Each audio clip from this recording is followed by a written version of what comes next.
Okay, the last 4 or 5 videos have been me making sarcastic jokes and making fun of your horrible art. So today I wanted to talk about how you can actually make it better. Not good, but just a little bit better. And I've already done some tutorials on the laying of the face and the planes to the head, but I'm gonna be honest, I don't really know what the fuck I'm talking about half the time. So through coaching people on Patreon and doing a lot of critique live streams, I've kind of gathered some deeper knowledge on what people are doing wrong and how they can improve. So today I'm going to be talking about exactly what exercises you need to be doing in order to get better, and I'm going to go through some of my students' work and I'm going to show you their progress and their mistakes, and hopefully they're not going to unsubscribe from my Patreon and leave me broke as fuck. So the biggest thing that I keep preaching is all these structure shit, right? Like, you have to understand the forms of the face. You can't just keep drawing all these weird features on top of these flat surfaces and keep calling them portraits. That's not portraits. And the worst is all these tutorials that are just showing you how to draw faces, and they show you how to do it step by step.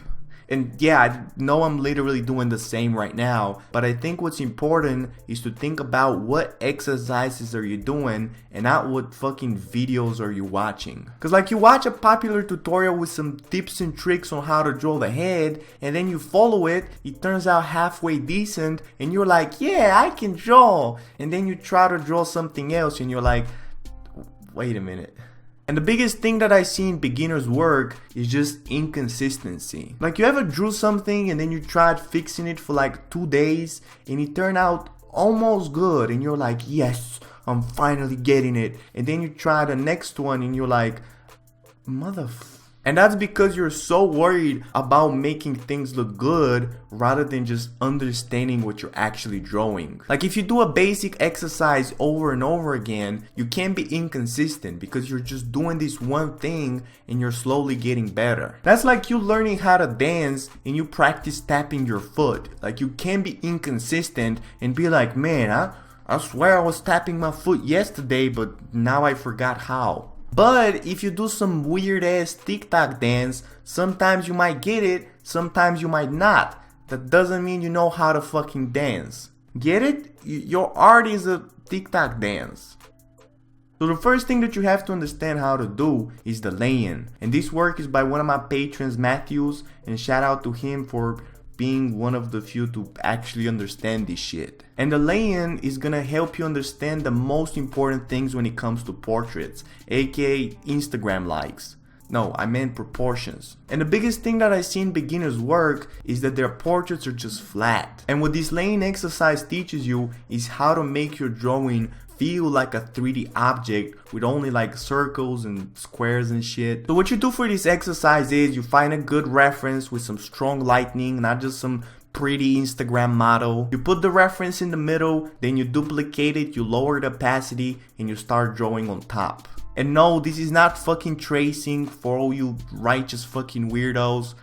Actually, it kinda is, but you know, you're not really posting it, so it doesn't matter. And the reason why you have to be doing the tracing is because you have to be able to imagine where the lane goes on top of the reference and exactly where these lines are supposed to be. And I've already done a tutorial on exactly how you can do that, so you can watch that later. And this lane method is inspired mostly by the Riley method. Well, actually it is kind of the Riley method, so you can research that later and watch some boring 50-year-old dude explain it. So I use a combination of the Riley method, Andrew Loomis, and Proco, but what I've noticed in all of them is that they're way too analytical. And what I see a lot of people do is they start worrying about all these subtle measurements, like, oh, this is supposed to be 1/4 and this is supposed to be 1/4 of that. Like, what are you trying to sell, some math? Calm down. Don't get me wrong, there's nothing wrong with measuring proportions, especially if your portraits look like survivors from Chernobyl. But the biggest thing if you're just starting out with this structure shit is to be drawing a lot from references and really get a feel for the 3D space. It's not about the lines being perfect. And one thing that I've noticed from people on my Patreon struggle with the most is that initial circle. So the circle that you're gonna start with doesn't need to be a perfect circle. It just needs to not look like a potato. You're doing the circle to represent the cranium of the head, and if you look at somebody's head, it's not a perfect circle. Well, mine definitely isn't because it's a fucking egg. But what people don't understand is that all of these lines are actually rhythm lines, which means that you're using them to measure out all the proportions and just do a basic portrait. So imagine them as like the helping wheels of a bike. You're just using them to learn this, and then you can forget about them and just drive your bike to a fucking wall. And what happens actually is that you practice this structure shit so much that it gets stuck in your head and you start thinking about portraits in a different way. And then even if you're not using them, you're still thinking about it, and that's such an important thing, because people want to draw like Ilya Kuvshinov, all these pretty little girls with simple lines, but what happens if you try to do that and you don't have a feel for the structure is that you're gonna end up with everything but a pretty little girl. So you draw the lane on top of the reference to break down the proportions, and then after you're done you start a new layer and you do it freehand on the other side of the reference. I used to say to keep the reference all the way to the left, but I realized it's much more useful to actually keep it in the middle so it can be closer to your freehand drawing. And a couple of things when you're doing this laying is, first of all, use a black fucking color. I know you think using red or blue is more aesthetic and stuff, but you're just afraid to commit to your lines. You can use red or blue when you're drawing on top of the reference because the texture of the photo is gonna make it hard for you to see your lines. But when you're doing a freehand, always use black. You're not fucking Loish, okay? Second thing, always draw your sketch as big as the photo. That way you're practicing proportions and you can easily measure them. I don't want to catch anybody drawing all the way up here in the fucking corner. Third thing, when you're drawing the freehand, always make visual lines from the reference to measure out your proportions. So every line that I do, I look at the reference and I compare the angles. You can even do straight lines from the reference to your drawing to kind of find out where the features are supposed to be. But that's only if you're completely fucking desperate. But I'm guessing most of you are. Number 4, always look at the main reference when you're drawing, but keep referring to your tracing as well so you can kind of see what you're doing wrong. So I look at both and I analyze every single line and proportion that I do. It's not about you just copying the reference. You're trying to analyze and learn how to break it down. Number 5, after you're done, get the layer from the tracing and put it on top of the layer from the freehand, compare the two, and then go back and fix your mistakes. Number 6, spend some time on this shit. I see a lot of people being like, oh man, 2 circles and a square, I can do that in 10 minutes. Yeah, that's why your work looks like that. Spend at least like 30 to 40 minutes doing this. A lot of people when they're first starting out might need even up to an hour. The more you do it, the faster you're gonna get. But remember, it's not about it being perfect, it's about it feeling 3D and having the right proportions. So that's the first exercise, the laying. And don't even be thinking about moving forward unless you really understand this shit and you got it under control. It takes a different amount of time for different people, but what I've seen from my mentorship, it usually takes a month or 2, or at least like 30 to 40 drawings. So get to fucking work. So now that we're done with the laying, you're naturally thinking, well, I'm finally gonna move on to something else. But no, you fucking won't. So you keep doing the laying, but now on top of that, you start adding the planes to the head. And this work is by another one of my patrons. Shout out to Alina. So you no longer need to be as detailed in your laying because hopefully by now you understand it and you have a feel for it. But what you do is you start out with the laying to find out all the proportions, and then when you know where everything is supposed to be, you go on top and add the actual planes. I'm using this thing called the Arrowhead, which is like an extension of the Riley method, and I always keep a reference of that to use as a guide for the planes. And I already did a tutorial on how you can break down the planes step by step, but again, it's not about fucking watching videos, it's about actually doing it. Like you already have the planes right there, you have the reference, you just do it until you get sick, and then you puke, and then you do it some more. So a couple of things to keep in mind when doing this exercise. First of all, just like the previous one, reference in the middle, then a faded duplicate on the left, and you draw on top of that. Second of all, the arrowhead is gonna have a simplified side and a complicated side, and you always need to be drawing the complicated side on both, just like Alina did. Third of all, be careful with references for the arrowhead you're using. No bootleg versions. Just cause some motherfucker broke down the head in ZBrush doesn't mean it's actually useful. I'm gonna include a link in the description to this great website with a free 3D model of the arrowhead, but if you're using it from here, make sure you actually zoom out and then you take a screenshot, because if you zoom in, it actually gets distorted and it kind of looks like this.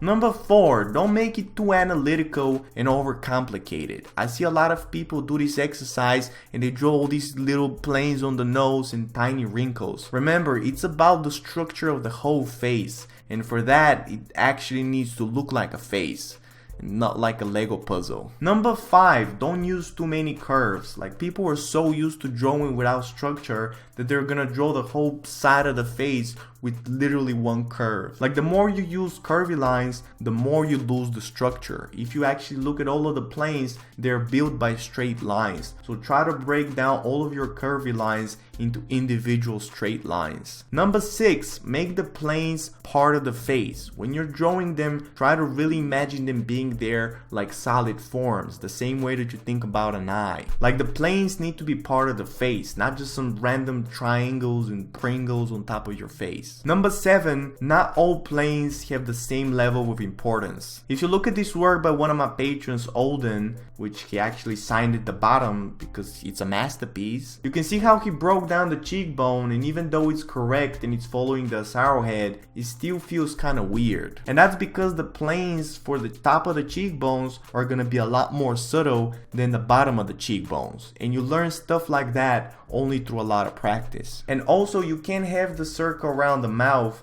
be drawn with the same intensity as the cheekbone, because one is gonna be a rhythm line and the other is an actual bone. So always be aware of what your stage your drawing is in, and always pay attention on how important this one particular plane is. If you look at Alina's work, it looks like a face that has a plane. If you look at Olden's work, it looks like a plane that has a face.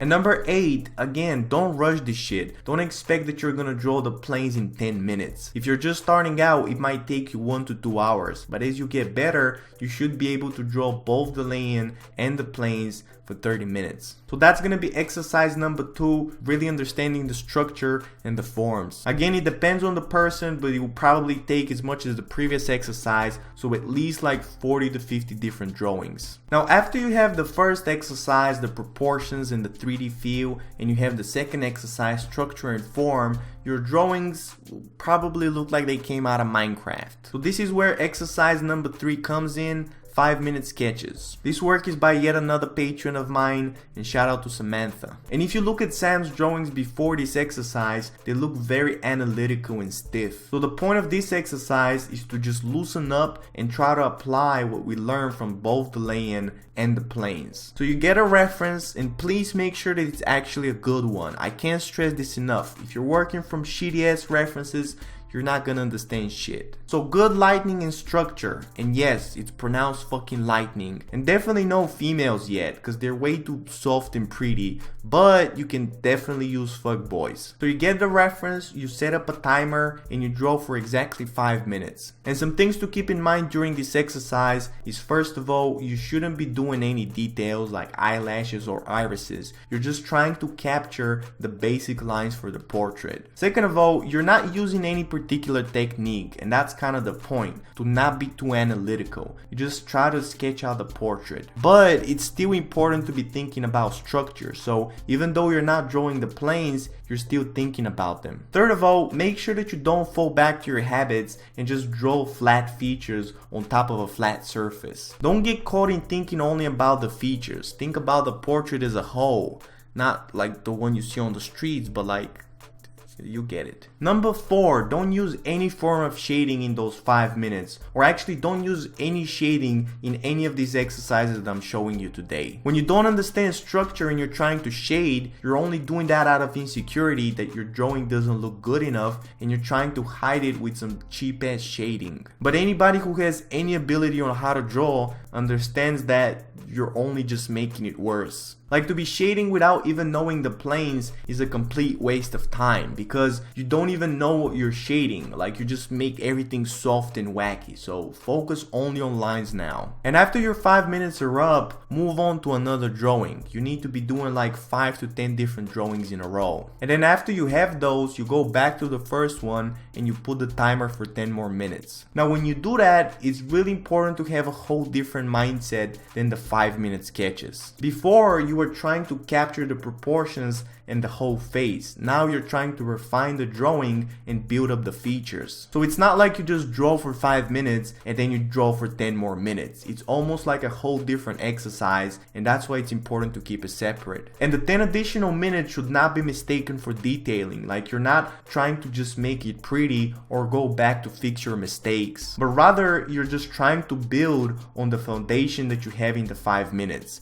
and hopefully you actually have a foundation in 5 minutes. And then after you're done with your 15 minutes in total, it might be a good practice to go back and do the planes very analytically on top, just to check how you did and see what you did wrong. So this is exercise number 3, and again, you need to be doing at least 5 to 10 different portraits in a row for at least a couple of weeks. And don't try to jump to the third exercise just because it seems easier, because if you don't understand the structure and you didn't do the exercises before, your 5 minutes are gonna be a bunch of scribbles. Now exercise 4 is actually a combination between the 2 previous exercises. If you follow everything that I talked about and you did all the work, you should have a pretty solid foundation by now. But don't get it twisted, you still fucking suck. So now what we're trying to do is we're trying to have a finished sketch with good proportions, good planes, and good lines, so we can use for some shading. And this work is by my patron Mikael, and he's had a lot of progress, so shout out to him. And exercise 4 is turning your analytical sketch into a refined line art and learning about line weight. And the best way that I can describe line weight is if you look at this artist, Chelsea Grasset, she's amazing. You can see how she puts more pressure on the lines that are more important and less pressure on the lines that are less important. So things like the eyes and the mouth and all the features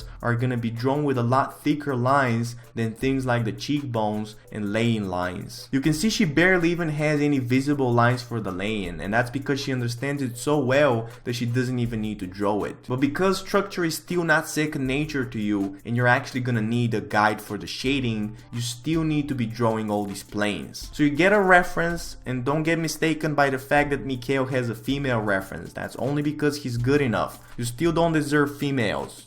Fucking simp. So you draw the planes and the laying the same way that you did in exercise 2, but now you press a lot more lightly on the planes and a lot more on the features. And here's some things to keep in mind. Number 1, it's not about the outline. I don't know which motherfucker came up with that idea that you need to focus on the outline. This is not a coloring book for children. So you focus on the features, aka eyes, nose, ears, mouth, occasionally dick, but you're thinking about the whole form. You're not just thinking about a flat shape. Number 2, be confident in your lines. No little hairy lines like this. Don't be afraid to actually commit. This is not a relationship. Make sure that you're actually drawing from the shoulder and you're not zooming in and trying to make everything perfect. But at the same time, don't make it way too messy. Like, you need to make it look clean, but not to try hard. I know, it's fucking complicated. And the reason why a lot of people have problems with the lines is because they didn't even do the exercises before. The reason why I'm mentioning line weight all the way up in exercise 4 is because it comes way after proportions and structure. Like, worrying about your line art when you have horrible structure is like worrying about a cough when you have lung infection. Okay, that was probably not the best example considering the times right now. Number 3, make sure that your brush actually has transfer and shape dynamics turned on. That means that the lighter you press on your tablet, the lighter and slimmer your lines are gonna be. I don't know which motherfucker came up with this whole idea to be using ink brushes to learn how to draw. You might as well be using your finger then. Make sure that when you're drawing, you're actually building your line. So I don't expect from you to have a perfect line from the beginning. So when you start, you're pressing very lightly because you're still not sure about the placement of the features. But you're still not being a little bitch and doing little hairy lines. The more you get into your drawing, the harder you press. And then when you figure out all of the proportions, you really go on top of your sketch and you build the line weight. Number 5, don't think that you have to copy the reference 100%. I see a lot of people doing these exercises, and because of all of my talk about proportion and structure, they think that I want everything to be like the reference. That's fucking wrong. You have to think about your drawing like a representation and a breakdown of the reference, not just a copy of the reference. The more you try to make it look like the reference and you zoom in, the more your lines are gonna be hairy and wobbly. Is there even such a word? You have to look at the reference, analyze what you see, and then break it down with your drawing, not just mindlessly copy. Number 6, be careful to not lose any structure when you're building your lines. If you look at this work by my patron Johnny, it's a really good sketch. But when he tried to work on the lines, he turned it into this weird ink drawing. And even though that might seem more aesthetic, it's not gonna be as useful for the shading afterwards, because now the lines are way too heavy and they can be replaced by the actual paint. So we're not trying to create an aesthetic drawing on its own. We're just trying to prepare the sketch for the shading and have a roadmap for the planes. So don't try to cheat and pick up a heavy ink brush because you think that's gonna make your lines more pretty. You need your brush to have a build-up in it. I recommend you this brush right here, and it's actually called ink, but it's like a different type of ink, like.